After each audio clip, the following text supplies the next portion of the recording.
Selon un communiqué du cabinet royal, le rapport de la Cour des comptes, qui a été présenté au souverain hier par son directeur Drejto, a conclu à la responsabilité de plusieurs des ministres de l'ancien gouvernement et a épinglé de hauts fonctionnaires pour leur responsabilité dans le retard des projets de développement d'El Hoceima, notamment du grand projet de Manarat Al-Mutawassit. La Cour des comptes a confirmé l'absence de fraude ou de malversation, mais a toutefois soulevé de la bureaucratie et des retards injustifiés. À titre d'exemple, la commission de suivi de ces projets ne s'est réunie qu'en février 2017, soit 16 mois après la signature de la convention. Suite aux conclusions du rapport de la Cour des comptes, le roi Mohammed VI a limogé plusieurs ministres et hauts responsables à cause de leur défaillance dans la réalisation des projets de développement de la région du Rif. Il s'agit de Mohamed Hassad, ministre de l'Éducation nationale, de la formation professionnelle, de l'enseignement supérieur et de la recherche scientifique, en sa qualité de ministre de l'Intérieur dans le gouvernement précédent.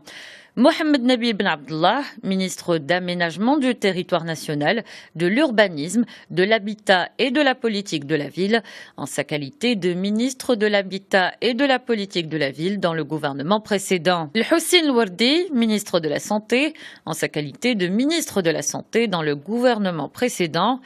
Larbi Benchir, secrétaire d'État auprès du ministre de l'Éducation nationale, de la formation professionnelle, de l'enseignement supérieur et de la recherche scientifique, chargé de la formation professionnelle en sa qualité d'ancien directeur général de l'Office de la formation professionnelle et de la promotion du travail. Le souverain a décidé également de mettre fin aux fonctions de Ali Fassi Fihri, directeur général de l'Office national de l'électricité et de l'eau potable. Par ailleurs, le roi a exprimé son mécontentement concernant d'autres membres du gouvernement précédent qui ne se verront plus attribuer de nouvelles fonctions officielles. Il s'agit de Rachid Belmokhtar Ben Abdallah,